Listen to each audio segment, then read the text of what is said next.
Hari berganti minggu. Tidak terasa sudah 1 bulan aku berada di sini, menjadi bagian di rumah ini. Rasa rindu ke kampung halaman semakin menggebu, membuatku merengek kepada Mas Raffi untuk mengunjungi ibu. Namun sepertinya aku harus tetap menahan diri sampai Mas Raffi menyelesaikan pekerjaannya. 1 minggu yang lalu, Mas Raffi baru saja membuka cabang bengkel dan car wash. Katanya belum bisa ditinggal karena masih merintis dan belum stabil. Masih butuh banyak perbaikan dan perhatian. "Tante, Mami kok pulangnya lama ya?" tanya Citra, seraya menyisir boneka Barbie kesayangannya. "Maminya belum sembuh, jadinya belum pulang. Nanti kalau sudah sehat pasti pulang."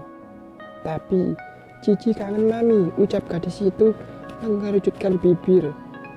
"Kalau kangen sama Mami, sini peluk Tante." Aku merentangkan tangan menyambut gadis itu lari ke dalam pelukanku. Rasanya aku tidak seperti pada keponakan kepada Citra. Dia seperti anakku yang setiap hari aku urus. Mbak Cindy memang sudah sembuh. Dia sudah pulang dari tempat rehabilitasi. Namun Mas Rafa memasukkan istrinya itu ke sebuah pesantren dengan harapan Mbak Cindy bisa berubah jadi wanita yang lebih baik. Awalnya Mbak Cindy menolak, tapi ancaman perpisahan membuatnya luluh dan mau menyetujui keinginan Mas Rafa. Dan dengan terpaksa harus berpisah lebih lama dengan Citra. Sebuah mobil masuk ke halaman. Aku dan Citra saling mengurai pelukan, melihat siapa orang di balik setir. "Om Afi," seru Citra ketika melihat suamiku turun dari sana. Setiap sore aku dan Citra akan berada di teras, duduk melantai untuk menunggu Mas Raffi pulang bekerja. Seulas senyum terukir di bibir tipis suamiku. Sepertinya ada yang beda dari dia. Sebelah tangannya berada di belakang punggungnya. "Itu apa, Om?" tanya Citra, mencoba melihat ke belakang suamiku. "Rahasia dong." Bukannya menghampiri kami yang duduk di teras, Mas Raffi malah menyandarkan bokongnya pada bumper mobil. Rasa penasaran membuatku akhirnya turun dan menghampiri suamiku. "Lihat Mas, itu apa?" tanyaku mencoba melihat ke belakangnya. "Eits, tidak bisa, sini dulu, baru bisa lihat," ujarnya menyentuh pipinya. Aku mengangkat tubuh Citra lalu mengarahkan gadis kecil itu untuk mencium pipi suamiku. Namun Citra pun menolak. "Ih, enggak mau yang hitamnya, yang itu aja." Citra menunjuk pipi sebelah kanan Mas Raffi. Bukannya memberikan apa yang Citra inginkan, Mas Raffi malah menggoda anak itu dengan terus mendekatkan wajah hitamnya kepada Citra, membuat gadis kecil itu teriak-teriak seraya memeluk leherku. "Udah Mas, kasihan," ujarku menghalangi wajah Mas Raffi. "Oke deh, dan tara untuk kalian," ujar Mas Raffi memberikan 2 kotak kecil padaku dan Citra. Yang warna pink untuk Cici, yang warna merah untuk Tante. Sambil tersenyum manis, aku mengambil kotak kecil itu. Cici berseru senang saat kotak yang dia punya berisi permen lollipop kesukaannya. Sedangkan aku merengut kesal karena isinya hanya sebuah kertas. "Mas," ujarku mengeluarkan kertas itu. "Baca," ucap Mas Raffi, menyilangkan kedua tangan di perut. Aku pun melakukan apa yang Mas Raffi katakan. Seketika mataku berbinar sekaligus berair ketika membaca isi dari kertas putih itu. "Besok kita liburan ke rumah ibu." "Mas, ini beneran?" Mas Raffi menganggukkan kepala seraya tersenyum. Aku kembali membaca tulisan itu seraya melebarkan mata, takut jika aku salah membaca. Namun tidak sama sekali. Tulisan itu tetap sama seperti yang pertama aku lihat. Liburan ke rumah ibu? Tentu saja aku mau. Mas, kita ke Garut. Mas Raffi kembali mengangguk. Yeay. Makasih mas. Aku berseru bahagia seraya memeluk suamiku. Dibalasnya pelukanku dengan erat. Kemudian tubuhku diangkat seraya diputarnya. Aduh, pusing, ucapku setelah dia menghentikan aksinya. Mas Raffi hanya terkekeh kecil, kemudian kembali memelukku. Seneng, mau jenguk ibu, ucapnya di telingaku. Tentu saja, aku menganggukkan kepala dengan semangat. Rasa rinduku akan segera terobati. Aku tidak sabar ingin segera bertemu hari esok. Ya udah, sekarang kita pergi ya. Aku mengurai pelukan Mas Raffi, menatap manik hitam milik pria paling tampan menurutku. Kemana? Bukannya kita akan pergi besok? Tanyaku dengan serius. Pergi ke rumah ibu memang besok. Sekarang kita beli oleh-oleh dulu. Ya udah, aku izin dulu sama mama ya. Mas Raffi mengangguk, mengizinkanku untuk masuk, sedangkan dia menungguku di luar. Kesana kemari aku mencari keberadaan mama. Ternyata wanita pemilik surganya suamiku itu tengah berada di ruang baca. Ruangan khusus yang menyimpan segala jenis buku. Dari zaman mama dan papa muda sampai Mas Raffi lulus kuliah. Bukan hanya buku novel yang tersimpan di sana. Ada juga buku pelajaran semua anak-anak mama yang tersusun rapi dan diberi nama di setiap rak sesuai pemiliknya. Ma, sedang apa? Tanyaku. Mama melepaskan kacamata yang bertengger di hidung bangirnya. Lagi nostalgia sama buku zaman sekolah anak-anak dulu. Ada apa, Ra? Mama balik bertanya. Gini, alhamdulillah Mas Raffi sudah punya waktu untuk liburan. Jadi rencananya kami akan pergi ke rumah ibu besok. Dan sekarang mau belanja dulu. Boleh, tuturku kepada mama.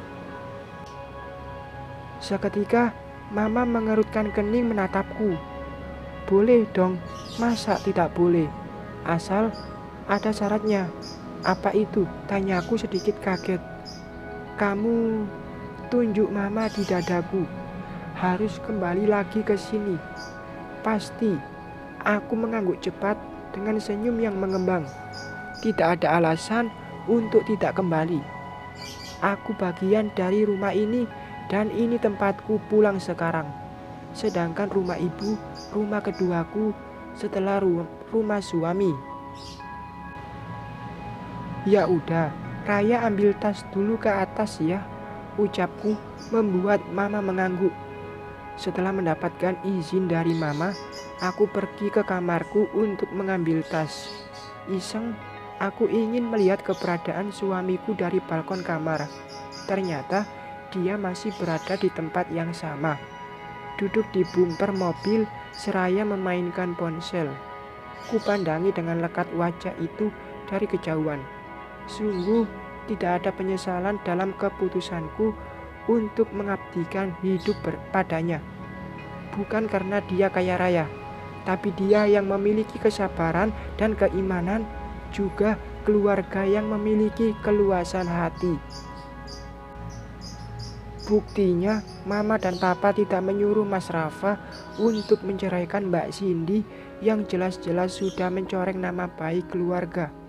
Namun, dengan sabarnya, Mama menyarankan kepada anaknya untuk memberikan kesempatan dan mendidik Mbak Cindy hingga menjadi orang yang lebih baik. Sungguh hati yang bersih. Mau ikut sama teriak Citra menyambutku yang baru saja turun. Di depan pintu, anak itu tengah merengek dengan sebelah tangan dipegang Mama. Kenapa, Mah? Tanyaku. Mau ikut sama kalian ini. Ya udah, bawa aja. Nanti ngerepotin, ujar Mama menahan tangan Citra yang merangsek ingin keluar. Tidak akan. Udah kasihan. Yuk, ikut yuk. Aku mengambil alih tangan Citra dari Mama, kemudian membawanya ke mobil yang di sana sudah ada Mas Raffi yang sudah siap untuk pergi. Aku dan Citra pun naik seraya melambaikan tangan pada Mama yang berdiri di teras rumah. Aku duduk di samping suamiku, sedangkan Citra dia duduk sendirian di belakang. Beberapa menit perjalanan, kita sudah sampai di supermarket. Citra langsung turun dengan semangat dan masuk ke dalam. Aku pun segera menyusul dia yang sudah tidak sabar ingin membeli banyak mainan. "Aku mau itu, Tante," seru Citra saat tangannya aku pegang. Butuh tenaga ekstra membawa Citra ke tempat seperti ini. Dia tidak mau diam, mengambil banyak barang yang sebenarnya tidak penting untuk dibeli. Bahkan dia mengambil barang hanya karena kemasannya bergambar kartun yang sering dia lihat di televisi. "Citra, jangan lari-lari. Kalau Citra lari-lari, Tante pulang nih," ujarku melepaskan tangan balita itu seraya memundurkan kaki. "Jangan." "Iya, Cici gak lali-lali, janji." Aku mengacungkan jari kelingking seraya berjongkok. "Janji," ujar Citra, menautkan jari kelingkingnya. Setelah mengikat perjanjian dengan Citra, aku kembali menuntun tangan mungil itu menyusuri deretan kue kaleng, mengambil beberapa kaleng dan menyimpannya ke dalam keranjang yang didorong Mas Raffi. Masih untuk makanan, aku mengambil wafer roll kesukaan ibu, juga beberapa botol sirup yang sangat cocok diminum di daerah panas seperti di desaku. "Mas, boleh beli mainan untuk keponakanku?"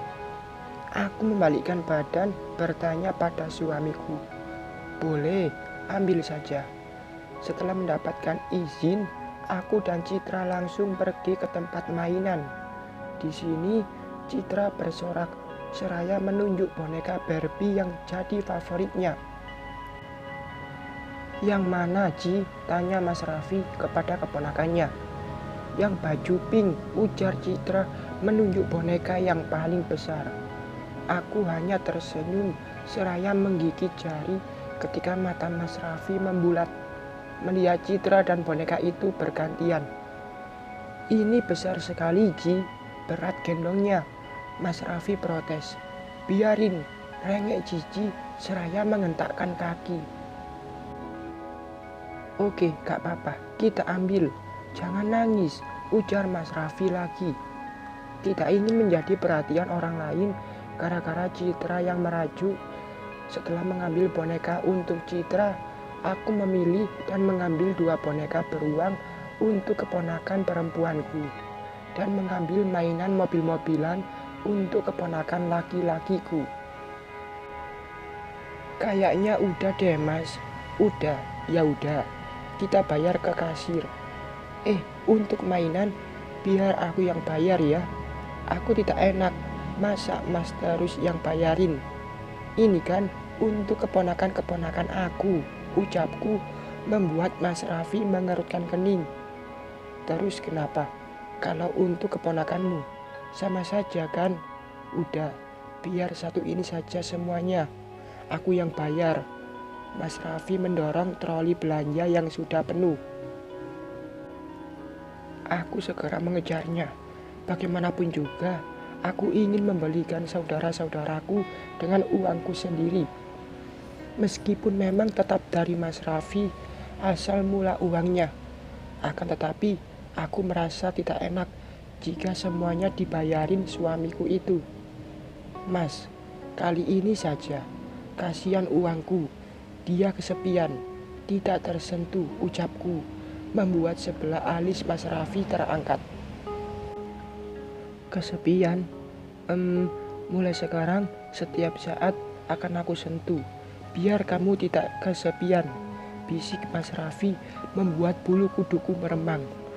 Mataku membulat, langsung aku menangkup kedua pipiku yang mulai memanas. Niat hati ingin menggoda Mas Raffi, tapi akhirnya aku malah termakan omonganku sendiri. Aku menggeleng-gelengkan kepala, seraya memejamkan mata, menepis pikiran yang sudah berkelana. Namun, saat aku membuka mata, ternyata aku sudah jadi perhatian banyak orang. Sedangkan Mas Raffi, dia sudah pergi terlebih dahulu bersama Citra yang duduk di atas troli. "Mas, tunggu," ujarku dengan suara tertahan. Ingin berteriak, tapi malu oleh orang banyak. Bersambung.